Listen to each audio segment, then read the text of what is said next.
Good morning, afternoon, or night, whatever time you're watching this Lakewood Next devotion this Wednesday.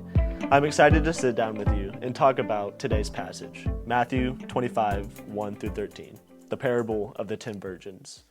Here, Jesus sets up a comparison between two groups of people, the foolish bridesmaids and the wise bridesmaids. But before we get to that, do you know anything about Jewish weddings? Yeah, me neither. Thankfully, there are a lot of excellent resources available to provide in-depth details about the three phases of the Jewish wedding, from the arrangement to the betrothal period, as well as the process and traditions of the wedding. From the arrangement, for today's text, we'll focus on the final phase of the Jewish wedding, the celebration and the feast. The feast would include everyone in the town, and one of the ways it would happen was through this tradition that Jesus is talking about in our text. When the groom and the groomsmen were ready at night, they would walk from his house to the bride's house. The bride and the bridesmaids were supposed to be prepared to receive them. As one party, they were parade through the town to the groom's house.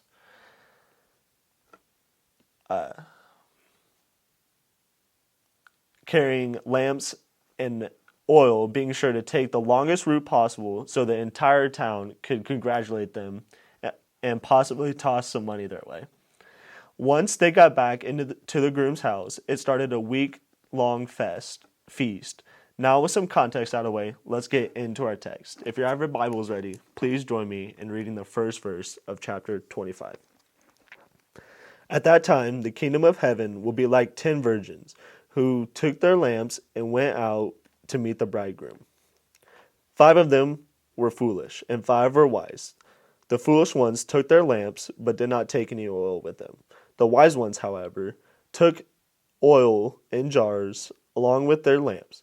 The bridegroom was a long time in coming, and they all began to become drowsy and fell asleep. At midnight, the cry rang out, "Here is the bridegroom, come out to meet him." Then all the virgins woke up and trimmed their lamps. The foolish ones said to the wise, "Give us some of your oil, our lamps are going out."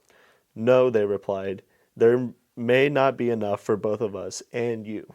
Instead, go to those who sell oil and buy some for yourselves." But while they were on their way to buy oil, the bridegroom arrived. The virgins who were ready went in with him to the wedding banquet, and the door was shut.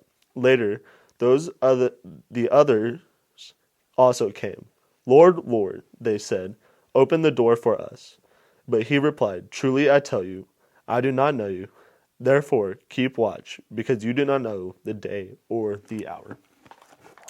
Skip Heitzig, head pastor of Calvary Church, teaches this text well. He identifies 3 key points that I would like to share with you. Be righteous, be ready, and be responsible. Jesus declares that the day and the hour are unknown. Yet the disciples believed that Jesus would establish his kingdom right before them.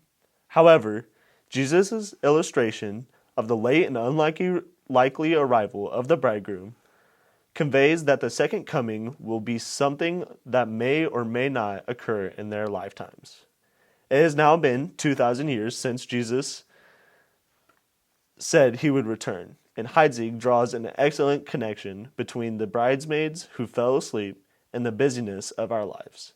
Our lives move forward, filled with working jobs, paying bills, raising kids, and many other distractions, which makes it challenging to remain constantly watchful for the coming of the Lord. The foolish bridesmaids knew something was coming, so they dressed like bridesmaids and carried torches like the rest, but forgot to bring extra oil. Therefore, they were unprepared for what was to come. Or for our context, someone who professes to be waiting for the Lord, but does not live like it. Those who have let their faith become mere head knowledge, and the church tradition to be upheld, rather than something that is life-changing. But those who are wise will be prepared and responsible by fostering their relationship with the Lord, by living a life that reflects the righteousness God calls us to walk in. Thank you for joining me today. I'll see you tomorrow.